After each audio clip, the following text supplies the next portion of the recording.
we Filipinos love to eat. And nowadays, while we still enjoy getting together with our friends in restaurants and cafes, we've grown the habit of inviting them over to our own homes. So how do we give our dining area that dining out feel? Our in-house designer, Jie Pambid, together with another expert, shows us how.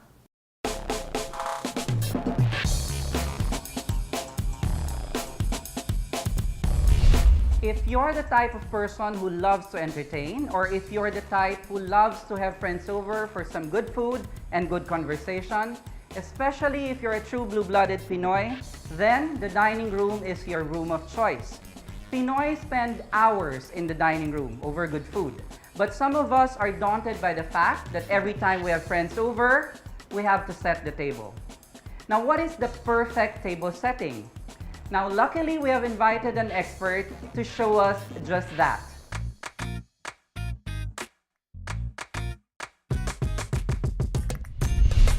Joining us now for the basics of table setting, we have the style editor of Modern Living Home, Ms. Maricar de la Rama. Thank you. I'm glad to be here. Please instruct us first on the basics of identifying first our tableware. So let's start off with your basic plates.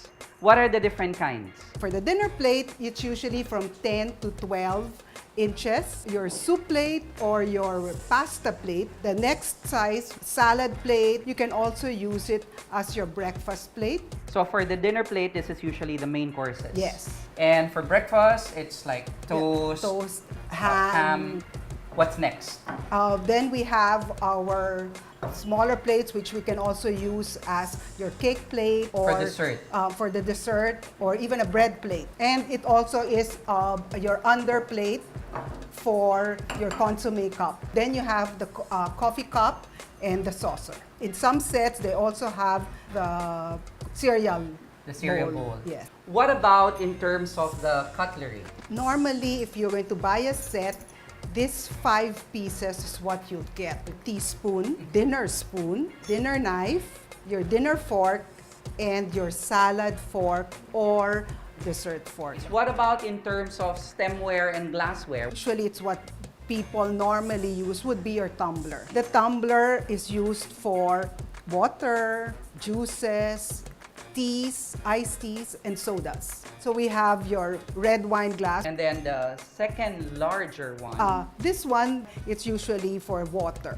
So that's the water goblet. Yes. Smallest The one. smallest one is for white wine. So this flute glass is usually for sparkling wine and for champagne. Okay, so there you have it. Next, we're going to set it up to create this very interesting table, good for good food and good conversation.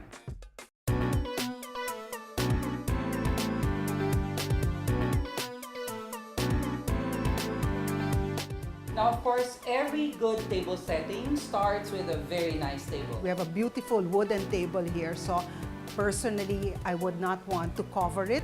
So I would use a placemat. What are the accessories that we need before we actually put in the plates? I would put first my centerpiece. This is now a table for 6. So the placemats should then be placed around. within that place setting, Yes. within that So- 1 foot by 2 feet space. Yes. Since we wanted something more rustic, I decided to use this Nito placemats. It goes very well with even the wooden base of our centerpiece. Then what's next? We can set the charger. The charger technically is used for the first 2 courses. We now put in the different kinds of plates. The dinner plate, The first layer, which is directly on top of the charger, charger. would be the dinner plate, the dinner plate. and then in salad plate. Now, the next step is to be able to put in the necessary flatware in our table setting. For flatware, remember the saying outside going in. Set it so the knife goes to your right, then you can have your dinner spoon, the dinner fork, and then the salad fork, and then your dessert implement, And then the finishing touch, the table napkin, which will be put on the left side, what else is missing in our table setting? our glassware. Our glassware. Again, with just one glass, whether it's a tumbler or a stem glass, you just put it above your dinner knife. Now, are there any other add-ons? Then we can put our candles and then maybe a satellite arrangement. We have now our complete table setting, and it's not as daunting as one would like to think so. We have, of course, to thank our guest for today, Ms. Maricar de la Rama, for enlightening us on the basics of table setting. Thank you very much, Maricar. You're most welcome, Jie. I enjoyed myself. One thing that you have to remember, entertaining guests need not be so stressful, just as long as you know, again, the basics of how to create the perfect table setting.